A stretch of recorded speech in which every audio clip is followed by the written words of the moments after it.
Hello everyone, my name is Oscar, and by the end of this tutorial you will be able to implement lighting using OpenGL Shaders.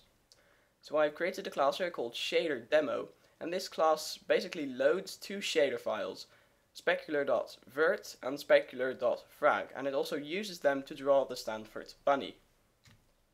Without further ado, let's show the program I created. So this is the shader demo. Right off the bat, you'll notice a few things. First, that my keys are stuck, but that's not something I intentionally did. So here at the model, you can see two types of lighting. The first is diffuse lighting, which is lighting where it doesn't matter where you are; it's always the same looking. And then we have specular lighting, which is the high shiny stuff. I've also made it so that the light position is at your position, basically. Talking about positions, I've created a new class called Camera, in which I stored all the trigonometry data we used to do in these classes before. A lot of people requested this, so I did it. You can download this file off my GitHub repository. Now let's get into the shaders.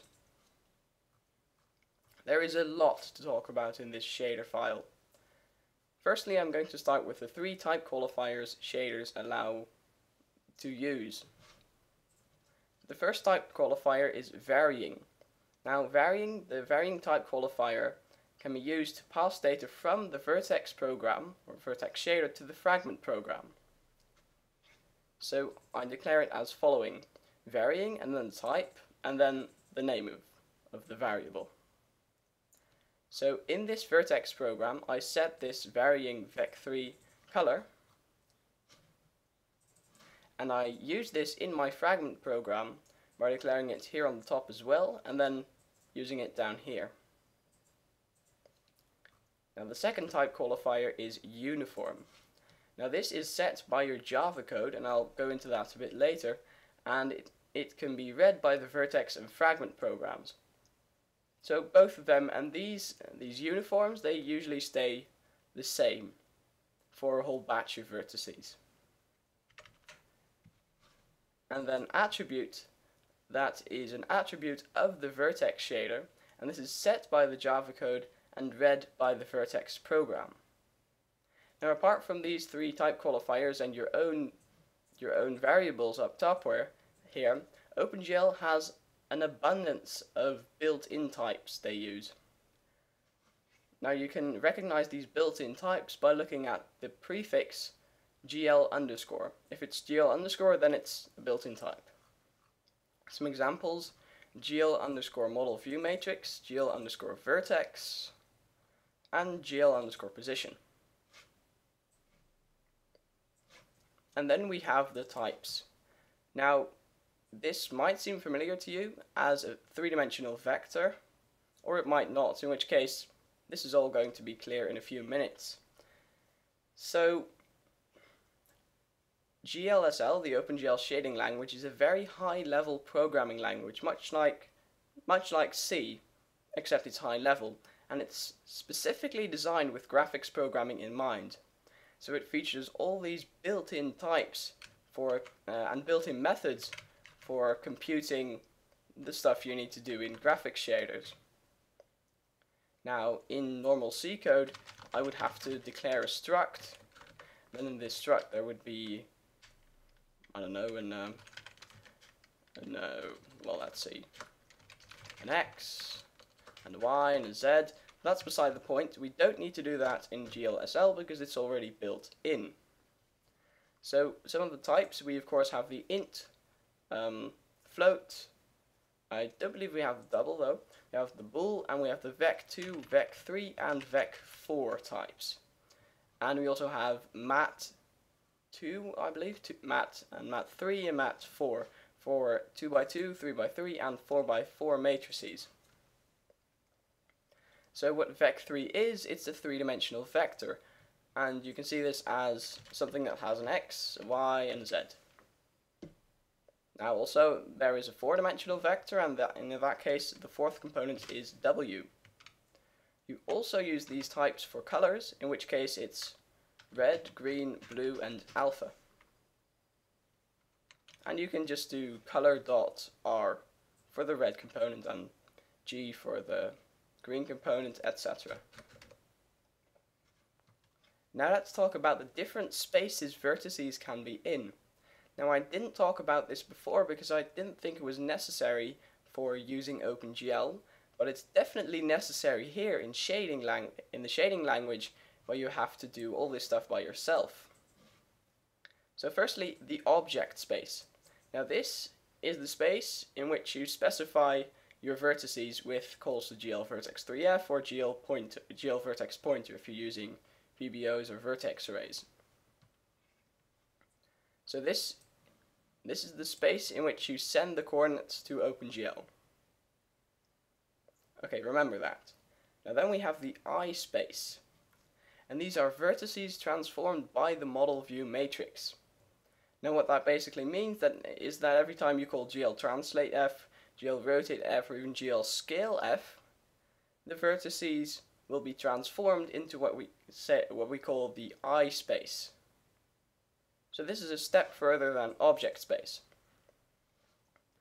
Now there is also something worth noting, which is world space, and these are vertices transformed by the model matrix.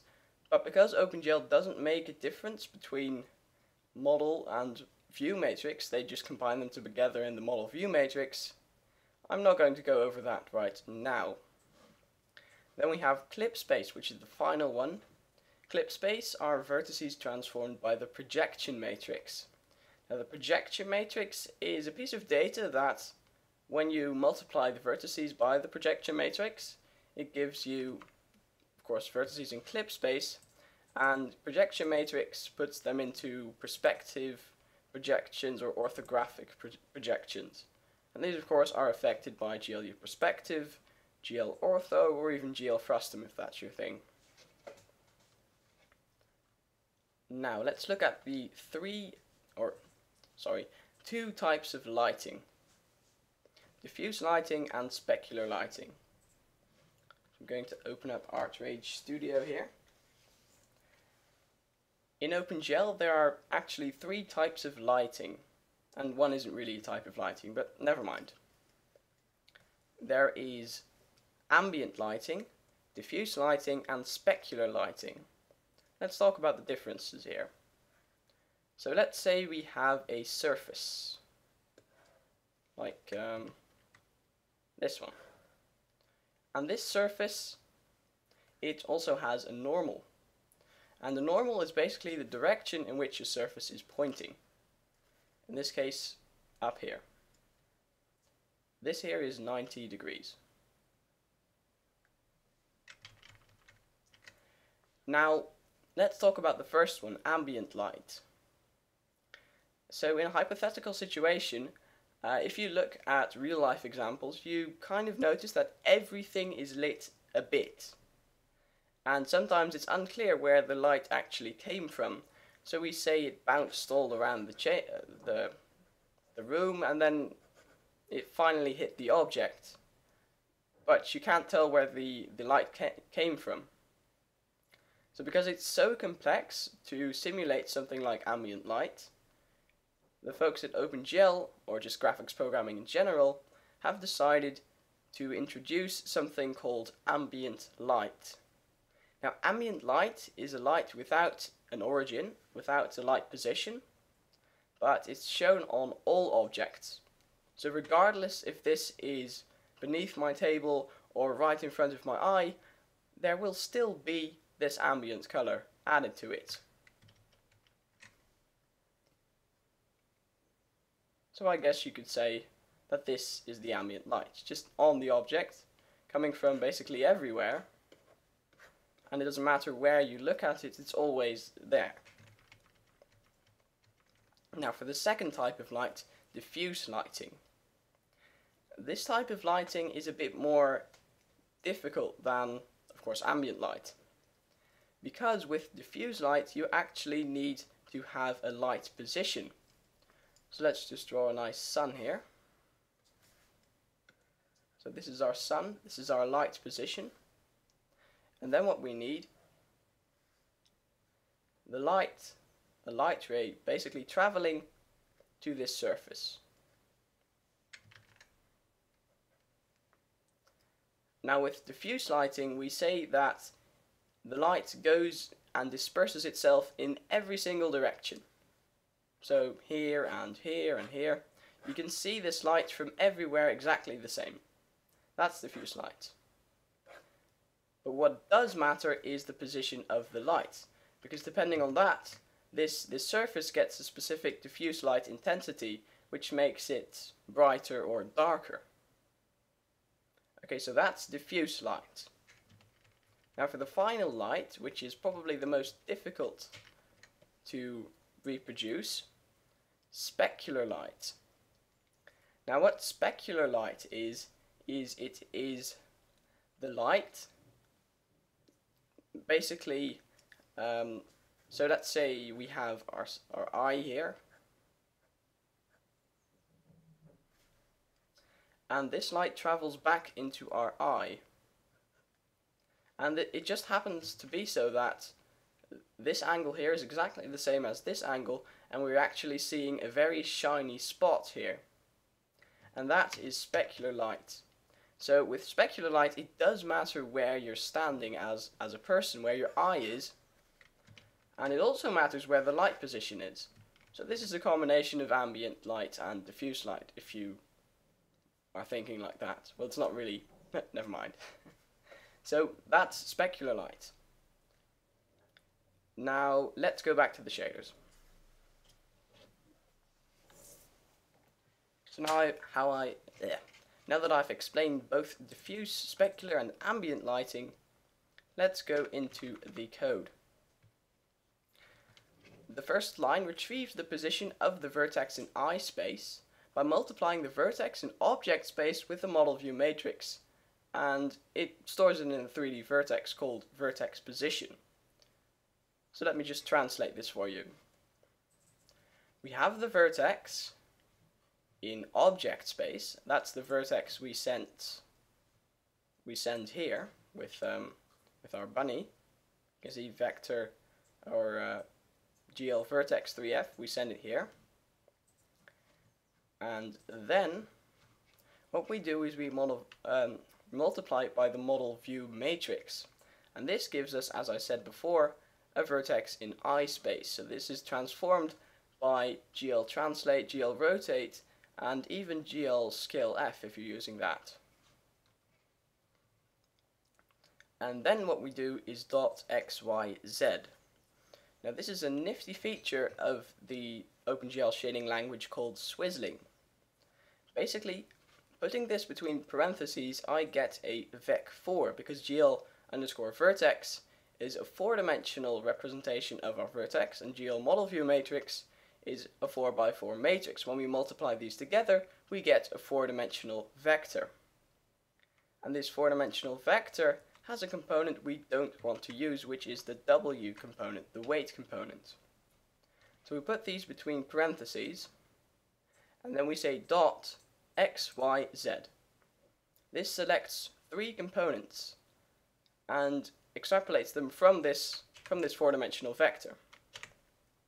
I could also say XZY or XZY or YZX or something like that.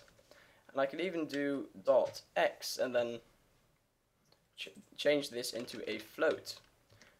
So it's a very smart way of the OpenGL shading language for handling types. Now that we have the vertex position in I space, we retrieve the direction of the light and store it in a normalized 3D vector. So let's just translate this again. We retrieve the direction of the light.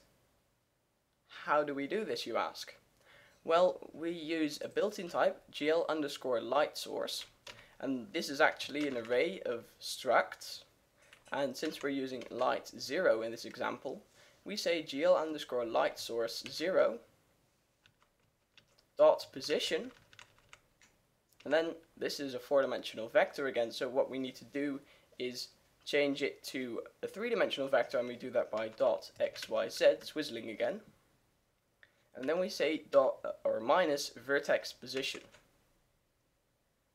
So this returns a vector with the direction of the light, where the light is pointing at. Now this vector may have a length that isn't 1, and for some reason when you're doing graphics programming it's much easier to have a vector which has a length of 1 than it is to have a vector which has a length of anything. And since we're actually using a direction, it doesn't matter whether the length is 1 or 2000. So we're going to normalize this vector. So we take the vector and we keep the direction, but we neglect the length and we set it to 1. So that's what the normalize built-in function is for. Third line. Okay, so in this line we retrieve the surface normal by multiplying the normal by the normal matrix. If you don't use non-uniform scaling operations, you could also do is gl_normal.xyz. So what I do here, gl_normal matrix times normal. Now the reason we use GL normal matrix is because of non-uniform scaling. Because for some reason I can't recall that immediately right now, but when you don't do this and you use non-uniform scaling, the normals are all messed up. They're pointing in the wrong directions. So what we have to do is gl_normal matrix times gl_normal. Put these between parentheses and x, y, z. Swizzle them. Now the surface normal is the direction of the surface. That's the thing I showed you here. This is the normal. Okay. Next line. Now here we're actually going to calculate the diffuse light, and the way we're going to do that is we're going to create a new scalar variable, and the scalar variable is one value, a float or an int, and that's just the scientific way of saying that it's one value basically. So again, I'm going to read out what it says here. We retrieve the intensity of the diffuse light by taking the dot product of the surface normal and the light direction vectors, and we store the value in a scalar, in this case the diffuse light intensity float. Also note that if the value is lower than 0, the light is messed up and we don't want to show it. We do that by using the function built-in function called max. And this basically says that if the second parameter is smaller than the first parameter, take the first parameter, and if not, take the second parameter. It's more efficient than saying if something is smaller than 0 and then doing something else. Okay. Now, should I explain this? No, I'm not going to explain what the dot product actually means, because suffice to say that it just returns the diffuse light intensity. So if you just remember this in your head, if you take the dot product of the surface normal and the light direction, you get the diffuse light intensity. And you don't even have to know what the dot product is or what it does, you just have to know that it returns the diffuse light intensity. Now, next line. Here we set the color to the concatenation of the material color and the diffuse light intensity. Concatenation, wow, my vocabulary impresses me. Okay, color.rgb. Again, this is swizzling. And then we say, also note that this is the varying we declared up here. And that is diffuse light intensity, this scalar value here, times gl_color.rgb, because gl_color is a four-dimensional color with 4 components. And what this times symbol means here is that we multiply each of the components of GL_color by the diffuse light intensity. And this way we enhance our color with our diffuse light. If I run the example and show it to you here, you can see, let's just disable lighting for a second. How would I disable lighting? That's interesting. I guess we should not use the shader program and then not enable lighting.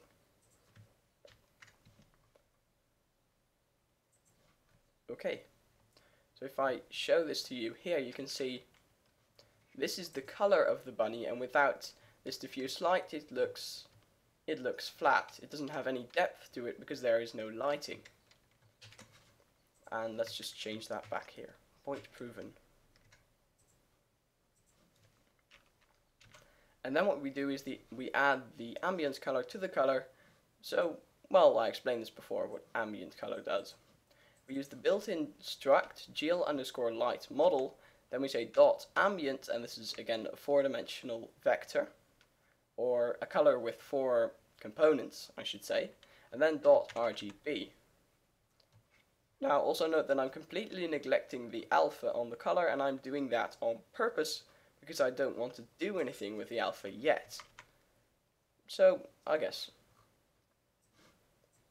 Wow, that was not a good sentence. Now, oh, this is one long ass line here. We calculate the direction of the reflection direction by using the method reflect, which takes the normalized direction from the light source to the surface as the first parameter and the normalized surface normal as the second. What does this mean? Well, if you ever had physics with lighting before, you know that if we take a surface, let's just say this is, I don't know, a mirror or something, and we take a light ray, shine it here, and then it goes back here, that this here, I believe this is called angle R, is the same as angle I. So angle R is the same as angle I. Now what this reflect thing does is it calculates the direction of this here, and it does that by taking this, and what we have to do is take the direction to the light source for some reason. Wait, is that actually true? No, I don't want that beans. Sorry about this. 23 minutes. This is going to be an epically long tutorial. So the light direction points to the direction of the light and not the surface. Oh, I just said it the wrong way around. Okay, so the direction of the light, apparently, points in the direction of the light, and we have to invert this or negate it to have it work with this reflect thing. And the way we negate a vector is we set a nice minus sign in front of it. And if we don't do this, it doesn't work. See?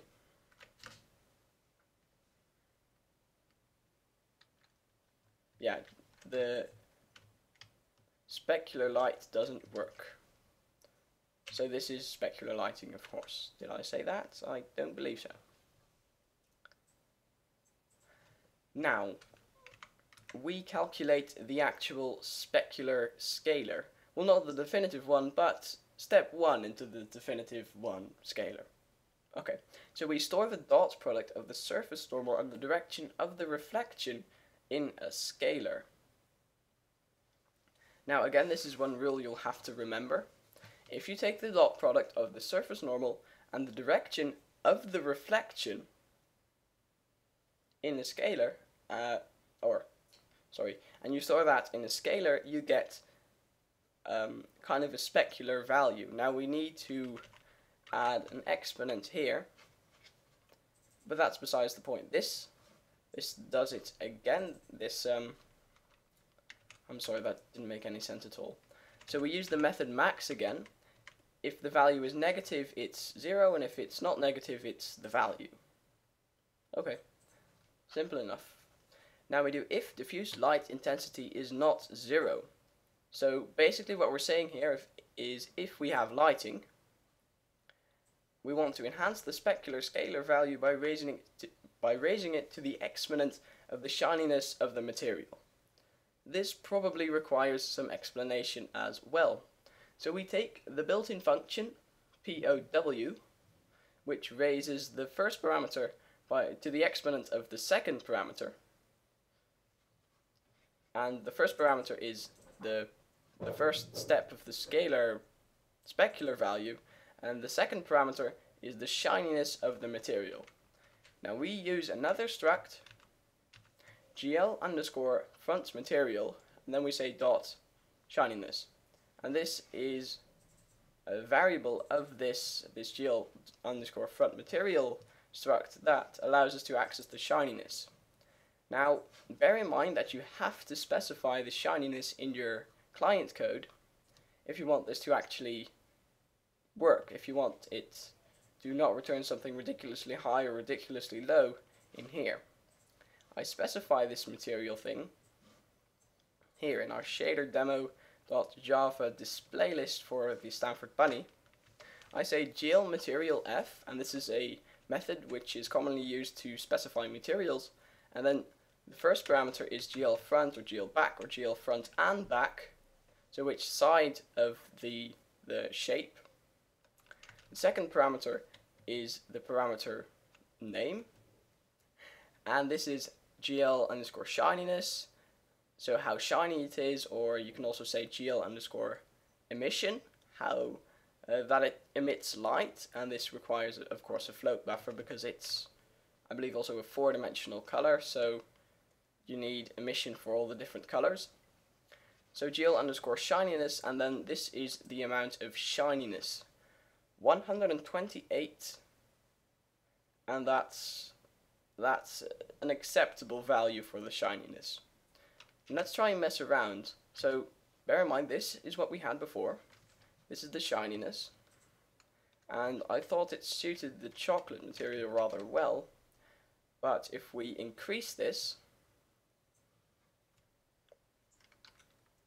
we actually allow for less things to be reflected. It's not as easy to see the light. Hang on, that didn't work out.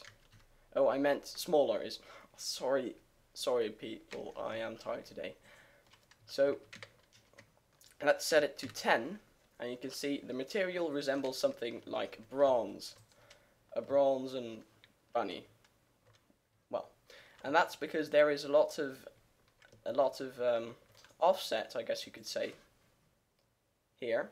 With the specular light, it never always actually comes down to the exact location in which you have to be, where this angle actually is this angle. There's also a bit of offset. You can still, I'm looking for the right word here, a bit of room you can have, and this amount of room, this is defined by this value here, this shininess value. The lower it is, the higher this is, and the higher it is, the lower this is. The lower the acceptable values for the shininess. So if I were to put something like 1,000, no, bad example, 250, no, why don't you cooperate?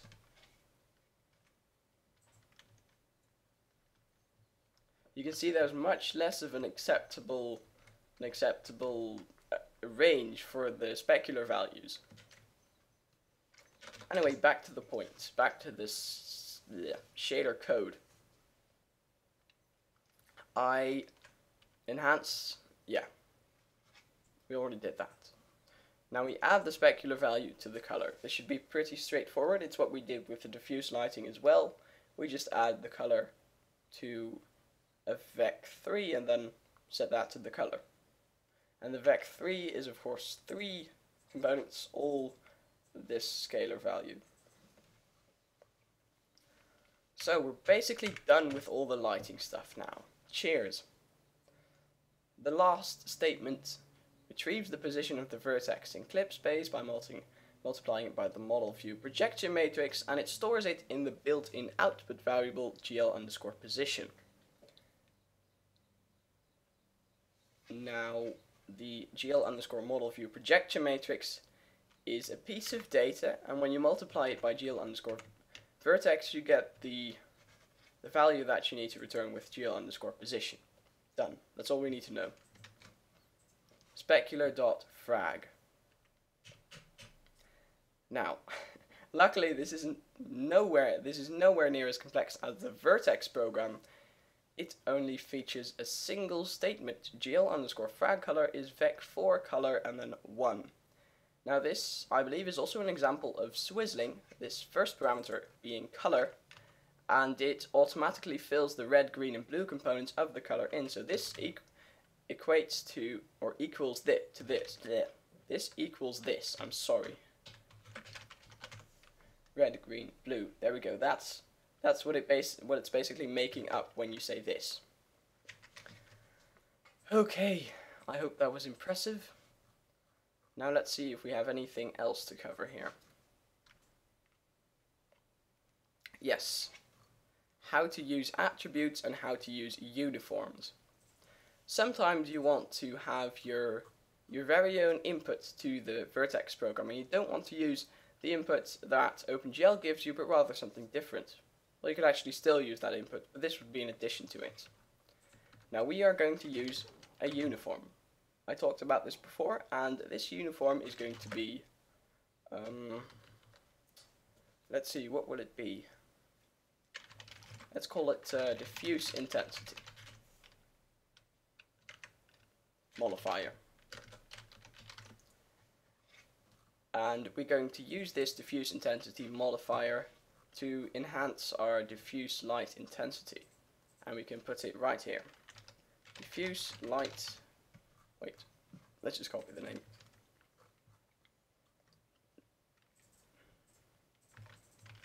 Diffuse intensity modifier times max, and then that. You can see I'll test it right here. If you put something like 10 here, it's really, really bright, the diffuse lighting that is. So this is the modifier. And we don't have to declare this in the fragments program because we're not going to use it, but for good measure we're going to do it anyway. So copy this into the fragment shader program. Now to use this we need to do something along the lines of GL_getUniformLocation and GLUniform. And these are two methods which you can use to modify and get the location of your uniform. Much like how OpenGL usually handles this, you retrieve a handle, and then after you have retrieved that handle, you can use that handle to store a value in it. So we are actually going to create a variable at the top of the file and call it diffuse modifier, and I guess location. No, let's just call it uniform. Diffuse modifier uniform. Now we can go in here and say diffuse modifier uniform is GLGetUniform location. Then we need to specify the program, which is of course shader program, and the name, which is diffuse modifier uniform. No, that's not the name. Hang on. This one. That's the name. Okay. Now, every time we render a batch of vertices, we have to specify this uniform again and again. And I've already specified a uniform here. Let's just delete that and do it again, but now with a different uniform. we call GL uniform, and since it's a single float, we say GL uniform 1F, and the location is diffuse modifier uniform, and the actual value is, now let's just change it to 10 so we can get the same obscene result as we had last time here. So you can see we can change this on the go if we wanted to use some input to do this. And let's just change it to something extremely low to prove our points.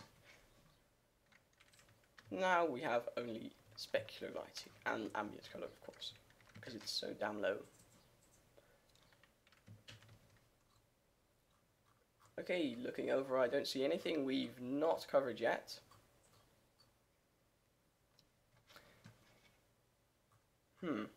No, I don't believe no, I think that went pretty well actually.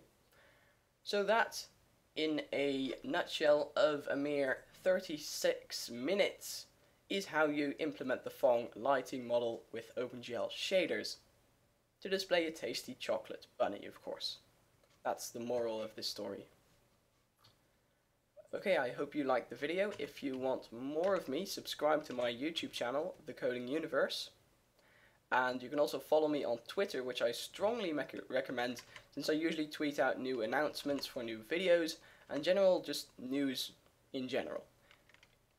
Okay, I hope you liked the video. If you did, please like, favorite, and comment or whatever, and I'll see you in the next video. Bye.